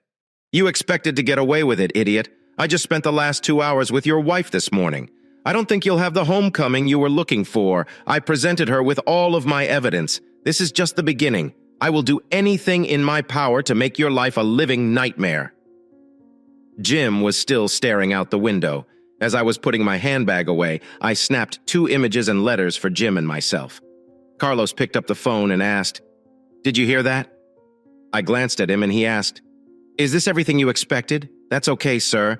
I hope to see you back in Victor. You have made your stay here quite interesting. And the same for you, sir. Goodbye." "Was he my husband?" I inquired. Carlos smiled at me again but said nothing. I informed Jim, "Come on now, we need to catch a plane on our route to the airport." I made a call to my mother. I requested her to meet us at JFK Airport. My mother said, "Won't Jeff pick you up?" "I'm not sure, ma'am. We did had a fight, and I know he's unhappy with me right now. Honey, I can't believe it's like that. Lauren, Jeff would never leave you in trouble." My mother spoke now with distrust in her voice. "What were you fighting about?" "Nothing, Mom. You don't need to worry. This is ridiculous. If he didn't pick you up, it had to be serious. Plus a visit to your residence to check where he was on Thursday night. No phone calls. It had to be large." Then she said with fear in her voice, possibly aware of what had occurred. She inquired out loud, "Oh God, Lauren, what have you done?" I started sobbing. "I done nothing that couldn't be corrected. Please come to the airport in case Jeff does not show up. If you did what I believe you did, he will not be there. Don't worry. I'll pick you up." She hung up. I don't recall anything about the taxi ride to the airport or passing through security and boarding the plane. It was as if my mind had simply turned off and I was on autopilot. I didn't have any distinct thoughts until we got flying. Once my mind began to function again, I brought out photographs of Jim and myself. This was clear when my picture was taken. Jeff should have witnessed what transpired between me and Jim on Monday. Then I focused on Jim's shot. He was sitting in a booth, wearing a black shirt. He only wore this shirt once, on a Monday night at the hotel restaurant. A shudder raced down my spine. Jeff must have been the person wearing a Mets cap and clutching a camera if he'd witnessed everything we did on Monday. I would have known that divorce was likely in my future. Something else troubled me about Jeff's letter to me. He declared himself a nerd. I called him a moron once.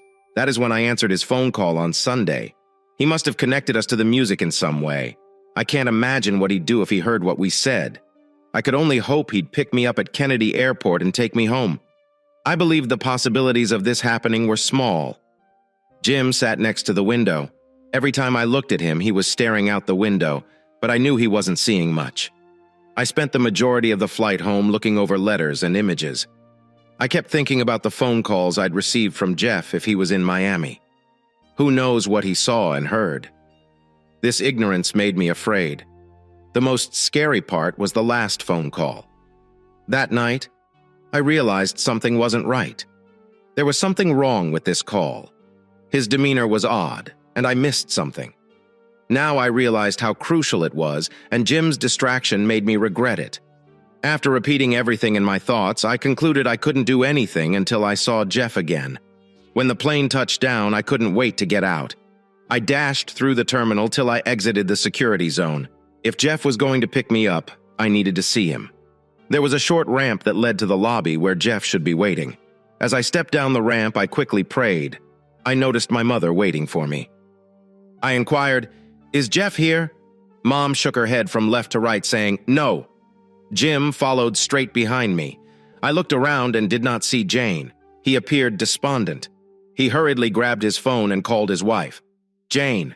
"Hello? This is me. Will you be picking me up?" he inquired. He listened for a bit before terminating the call. He glanced at us and said she had hung up. She refuses to come. He stepped up to the bench and placed his hands over his face. I was positive he was crying. Mom approached Jim, grabbed his hand, and said, "Come on, I will take both of you home." My mother continued to shoot scathing eyes at me as we drove home. One day I turned to face Jim. He stared out the window, tears streaming down his cheeks like mine. I was thinking, he believed the vacation was a terrible idea. It's definitely not worth it. When I reached home, I had no idea if Jeff would be there. I asked Jim to stay in the car. At this point, confrontation would be detrimental if not impossible. I sprinted into the home, shouting, "Jeff, I'm home!" There was no answer. "Jeff, have you arrived?" I phoned him again. Silence. I dashed through the house looking for Jeff. I walked into our bedroom and discovered his closet and chest of drawers were empty. In a hurry, I dashed by my mother at the dinner table and headed straight to Jeff's office. When I looked around the room, I knew I was in trouble. The office was vacant. When I realized he had left, I came into the living room and sat down on a chair. It only took a few moments for the realization that he had 4 days to plan to sink in. Removing his clothing and personal items may only be the beginning. What else has he done? Finally, I turned and stared at my mom. She was standing at the dining table holding an envelope. Mom gave me the papers. Jeff's handwritten sign simply said divorce papers. She then handed me a jewelry case with paper attached to it. The letter stated that if you want to understand why, watch the DVD. Mom had already grabbed the disc from the case and walked over to the television. She turned on the TV and DVD player, then inserted a CD into the slot. She took the remote control and sat down in the news section. Jeff pretended resistance before swiftly giving in and encouraging me to choose her. Now I understand that he always provided me what I desired without difficulty, before Mom could start watching the DVD. Jim answered the door and inquired, "Is everything all right?" "No, Jeff isn't here." His clothing were also gone. It looks like he abandoned me. I'm sorry it got to this. I'll call for a taxi and wait outside. I have to return home and attempt to fix my marriage. Lauren remarked, "I only hope I can, Jim. I'm just hoping I can." He muttered this as he walked out the door. I hoped he could do it for his children. Mom started watching the DVD after Jim had departed. I sat down next to my mom. We viewed everything he recorded on the trip. I apologized. "I am sorry, Mom. I don't know how I allowed this to happen." She gave me a disgusted expression. I imagined how shocked she must be at my depravity.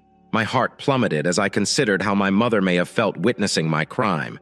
The next scenario was the worst. I finally heard on the phone what I had missed that evening. There was no video, but Jeff must have taped his segment of the chat. Jeff asked if Lauren spends her nights alone. Then I heard a faint chat. Jeff then asked again, "Lauren, are you present? You sleep alone, right?" It was spoken with such hatred that I would have realized he was aware. "Thanks, Jim. That's something I've never heard before. That was all I said." "That is right, honey. It's true." In the following scene, a hand was seen covering the camera lens, indicating that he was removing it from the tripod. The image on the screen moved erratically. Finally, I came to a halt and looked out the sliding glass door to the balcony. It appeared to have been positioned on the table. Jeff reappeared, sat down in a chair, disassembled the microphone, and began folding the tripods, placed them in a black canvas bag. Jeff turned his head back to look into the darkness. I noticed the misery on his face. He bowed his head, and for approximately 5 seconds, I could hear faint sobbing. He then appeared to compose himself, wiping his eyes with the edge of his t-shirt. Then he said out to himself, "Jeff, this is the second time she has done this to you. This will never occur again." Then he stood up, stepped towards the camera, and the screen went black. Fortunately, the show had ended. He expertly exposed my infidelity. Nobody was more stunned than my mother, who hung her head and sobbed softly. Except for me. No one else was as sad. I saw Jeff's tears. I was consumed with self-loathing. I was perplexed by his second statement. I had no idea he had previously cried because of me. When he said it would never happen again, I was terrified. I am afraid for what I caused to my marriage. Mom inquired, "What are you going to do now? Do you want to save your marriage or go off with that guy on the street?" "Mom, I love Jeff. Of sure I wish to save my marriage. I'm not going away with Jim. He has 1 wife and 2 children. He will never abandon them. He will not determine whether to save his marriage. It will not be up to you to save your marriage. It is up to your husband if you still have it. He had several days to make a decision. You've already got divorce papers on your dining table. What else did he consider of doing? If you really want to go, Jeff, you should speak with him soon and give him a strong reason to take you back. I wouldn't want to wait too long. He's already got a considerable lead. I dialed Jeff's cell phone number as soon as Mom left. He had not returned any of my phone calls, and I wasn't sure he would now. I was determined to try. Surprisingly, he responded after the second call. His speech was devoid of both fury and emotion. "Lauren, what exactly do you want?" he inquired. "Jeff, we should chat. Will you talk to me?" "Sure." "Lauren, when would you like to start this conversation? Tomorrow. You can come at any time." "Okay, Lauren, tomorrow at 2. Goodbye. Get to the point." I thought I disliked the lack of emotion in his voice. His voice sounded really icy. It seemed as if he'd made a decision and had no plans to change it. He was intending to finish the confrontation as soon as possible. If I were wearing boots, I would be shaking. I knew it wouldn't be easy. The next afternoon, I peered out the window to see his car come into the driveway. Instead, enter through the front door. He went around the side of the house and entered by the rear entrance. I dashed into the kitchen and sat down at the table set for dinner. Jeff walked through the door. I believe he was shocked to find me seated there. "Hello, Jeffrey. Thank you for meeting with me today." He nodded in answer. He sat down at the table, examined the table arrangement, and then returned to me with a questioning expression. "I suspected you would be hungry. I have prepared lunch in the refrigerator, if you wish to eat." He shook his head, saying, "I already ate," and pushed the plate away. He glanced at me again, and the expression on his face spoke to me. "You wanted to talk. So chat." I started, "Jeff, I'd like to say no. I need to apologize." Jeff was ready to respond, but I stopped him off. "I know what you'll say. Sorry for being caught or for cheating." I knew I was correct based on his expression. "Yes, I'm sorry I was caught, but not for the reasons you may expect. I regret that I began cheating in the first place. What troubles me the most is the pain on your face as a result of my idiotic acts. The realization that I created this is tearing me apart. Will you forgive me, Jeff? Even if you do, I'm not sure I'll ever be able to forgive myself." I waited for Jeff to speak, but he said nothing. As I waited for an answer, I could see his countenance flicker with pain, fury, perplexity, and even love. When he finally spoke, I was astonished at what he said. "Do you realize that when I awoke in the morning, I lay in bed and watched you sleep? Or once I finished showering, I'd sit in a chair next to the bed and watch you." I knew he had done it. I caught him multiple times. Sometimes I opened one eye and questioned, "What?" He smiled and chuckled, approaching me and kissed my forehead. "You looked so serene laying there, even lovely, at least to me." I'd glance at your face. I gaze into your eyes and notice every curve of your face, how your nostrils flared and your mouth opened slightly, like if you were dreaming about me. Now I am thinking about him. I thought how fortunate I was to have you in my life. My guardian angels brought you to me to bring color and brightness to my otherwise gray existence. You snatched it from me. The color and light vanished. Since Wednesday, every morning when I wake up, I smile to myself and think how blessed I am to have you and how much I love you until I roll over to look for you and you aren't there. Then I remembered. I remember what you said, and the anguish returns. Since then, this has occurred every morning. The only difference is that each morning I love you somewhat less, and the agony is not as intense. I recognize that my mother was correct. I have waited too long. Maybe if I came home on Wednesday night, I could talk to him and possibly change anything. It appears that I am now late. He repeated what happened in his brain and decided to divorce. This is the last thing I want to. Please, Jeff, do not make a hasty decision. I know I was horrible and do not deserve any attention, but I ask you, give me an opportunity to make things up to you. Give me a chance to prove to you that I can be the wife you deserve. Please give me a second opportunity. I gazed at him, hoping for a response. I noticed tears well up in his eyes, and then one rolled down his cheek. I reached up and wiped a tear from his face with my thumb. I vowed you would never make me cry again. But now look at me. He commented sadly. Jeff, I heard you say on the DVD that this was the second time you cried over me. Lauren, when did I first fall in love with you? When you stepped out of your father's automobile. This is the first time I saw you. My favorite recollections are from the summer we spent together. My worst memory is of you leaving me during the harvest dance. You fooled me and abandoned me for another person. Exactly like this moment. You left me to face scorn from Billy Barber and the rest of the football squad. I'm not sure how many nights I cried in my bed where no one could see me, so on Monday night, I cried for you for the second time. The tear that has just fallen appears to be for the third time. I apologize, Jeff. I feel like I'm saying this a lot today. This may sound ridiculous to you, but there was a bodily pull. I will never see him again and will not miss him at all. All I need is for you to stay by my side. I do not know, Lauren. I witnessed what you did. He shook his head sadly and admitted, I know I can't compete with that. I will not compete against another man. I'm not going to compete with that other man's memory for my wife. If we stay together, I'll be constantly battling with his spirit, attempting to measure up to your other man. You don't need to compete with anyone. You won't understand until it happens to you. Jeff shook his head sadly again and began to get up from his seat. I thought he was going to depart. I witnessed my marriage go up in smoke. I'm not sure what came over me. I sprang out of my chair, knocking it over. I ran up to Jeff and gave him a bare embrace that I wouldn't let go of. All this time, I mumbled, Don't leave, Jeff. Please do not abandon me now. When I saw your letter at the motel, I understood what I was doing. I learned that you and my marriage are what matters. Please forgive and accept me back. He gave me a free hug and lovingly stroked my hair. After a while, he rested his hands on my shoulders and gently drew me away from him so he could look me in the eyes while speaking to me. When I thought of us in the future, I imagined the two of us together. The home is encircled by white picket fences, exactly as in the movies. We'd have 2 sons and a girl like you, whom I could spoil. She would have me wrapped around her little finger, just as her mother had. I've watched us plan weddings, commemorate anniversaries, and mark special birthdays. I observed us grow old together and how our love helped us get through difficult times. Now I am unable to see anything.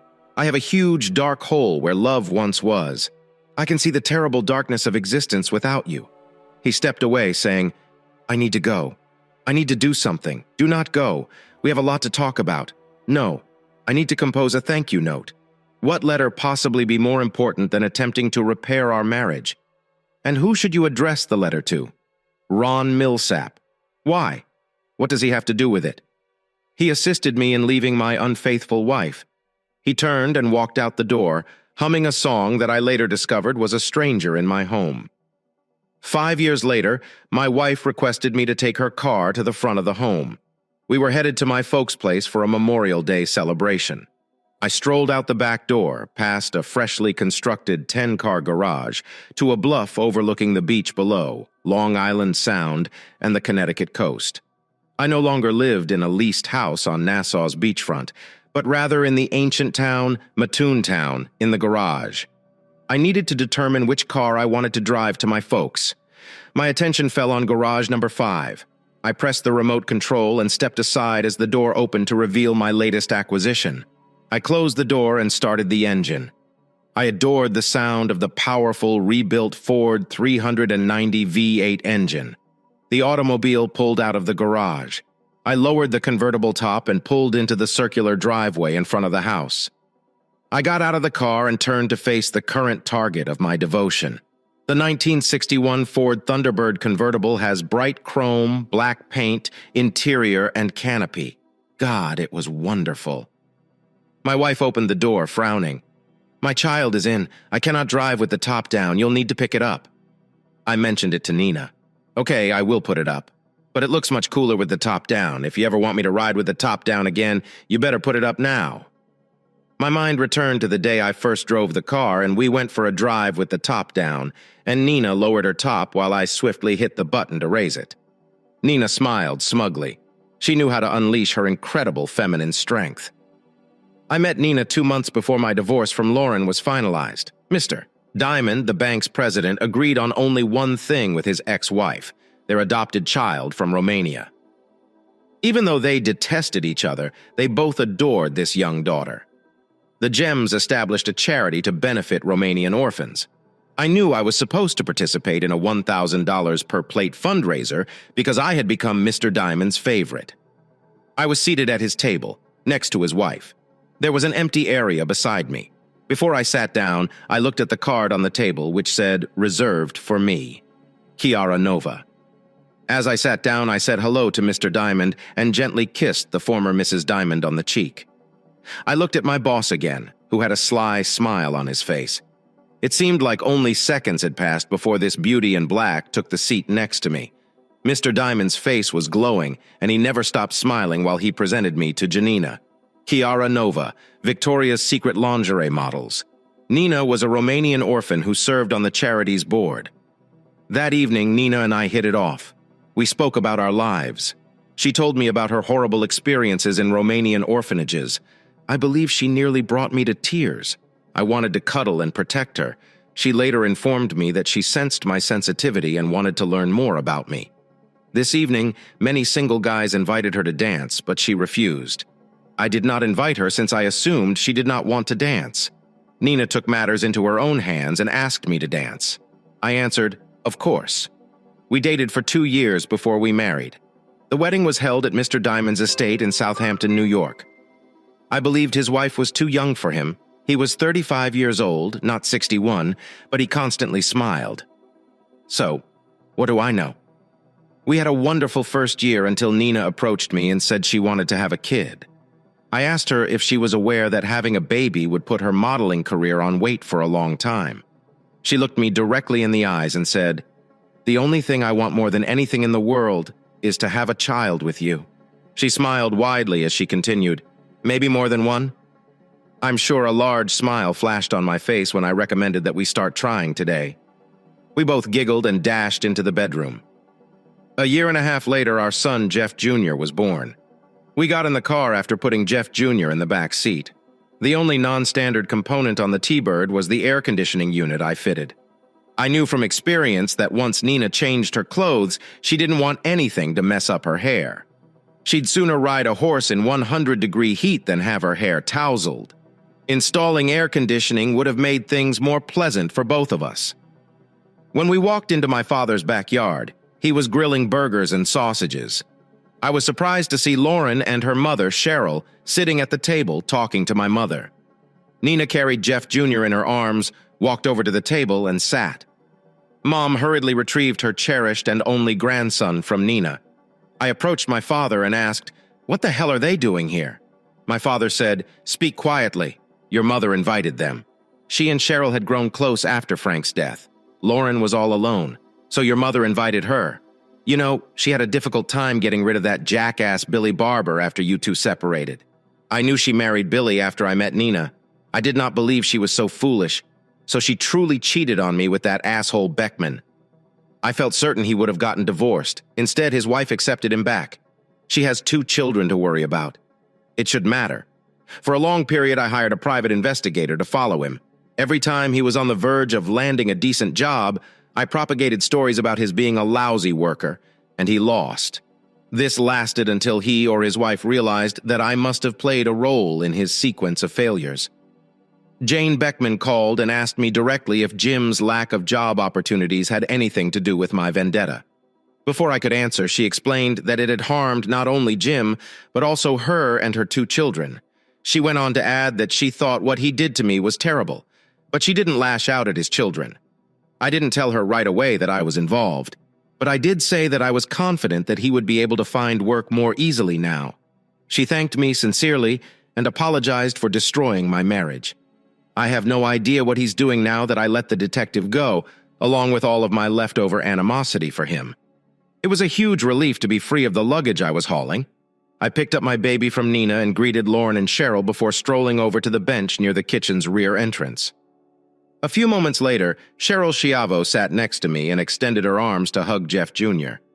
We sat quietly while she played with my 8-month-old son. Finally, she looked at me with tears in her eyes and said, "He should have been my grandson. I would be the best granny." Do you know that, Jeff? I paid great attention to Cheryl Schiavo. She has aged over the last 5 years.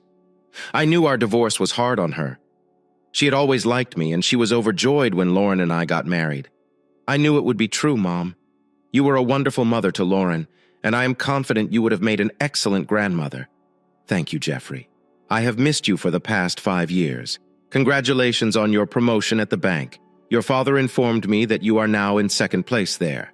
Yes, Mr. Diamond eventually resigned under some pressure from the board of directors. They promoted Howard Goldman to the top position, and he brought me on as executive vice president in charge of operations. Basically, if I can keep my nose clean after Howard leaves, I should run for president. Lauren wanted to speak with you, but she was afraid to approach. Can I tell her it's all right? Of course, Mom, I replied. 5 people have passed away. I am confident we can communicate civilly. Lauren's mother returned to the table and spoke with her before she could get up. Nina approached me and said, "Be gentle with her, Jeff. She is extremely fragile. Do not upset her." I nodded in agreement. Nina moved aside as Lauren approached. "Hello, Jeffrey. You look nice." "Hello, Lauren. You too. Nina is stunning, Jeff. A good man both inside and out. I can say thank you. I am fortunate to have 2 wonderful wives. This is not true. I might have been attractive on the outside, but not so much on the inside. This is not true. You are beautiful both inside and out. Jim Beckman dazzled you. I am sure I did something to drive you away. This is simply not true. Do you recall what I did at the dance with Billy Barber? What were you doing there? No, that was me. There is something within me that ruins all good things, something not so beautiful. Let us change the theme. Mom informed me that you received another promotion at work. I knew you would make it to the top. Well, a lot of good has happened to me over the last 5 years. I smiled as I returned my gaze to Lauren. I noticed that she was also looking at Nina. She turned to me and smiled at Jeff. There is one thing I want to clarify from that time, 5 years ago. I did not want to go there, but she brought it up. It was a phone conversation during which I called you an idiot. I want you to know that this is the first time I've called you that. To this day, I have no idea why I did it. That was not why I began talking about that day. This was what I told Jim about you that day. I informed him that you would become president of the bank and how much money you would make. I realized it sounded like I was only interested in being with you for the money. This was not what I had in mind. I knew you'd succeed. I've always been very proud of you. I just wanted to be there when you achieved your goal. This is what I wanted to share with you. It was never about money. Please believe it was not about the money. When I originally heard it, I assumed it was about money. That was until I told Nina what you said. She was the one who suggested I had done everything wrong. She assumed, based on your expression, that you were not humiliating me, and you are bragging about me to Jim. It made me feel much better about you. I believe that's when I began to forgive. There's one more thing I want to thank you for. What's this? I inquired what you'd done for Jane Beckman. She called me and cried about what you did to Jim. She asked me to call you, but I told her it was best if she did it herself. I gave her your telephone number at the bank. She called to let me know that Jim had finally found a job that would support them. She asked me to thank her. I'm glad everything went smoothly. I never thought about her or the kids. I'm relieved it's finished. I stood up and hugged Lauren as we approached the table. Lauren was crying happy tears, and Nina was beaming at me joyously. We sat at the table and had a nice day. On our way home that evening, we had the convertible top-up, but Nina had it down. It was another fantastic day. Thank you for taking the time to hear today's story. If you enjoyed this story, please like and subscribe if you have not already. If you have a story to share regarding your or someone else's situation, please do not hesitate to contact me.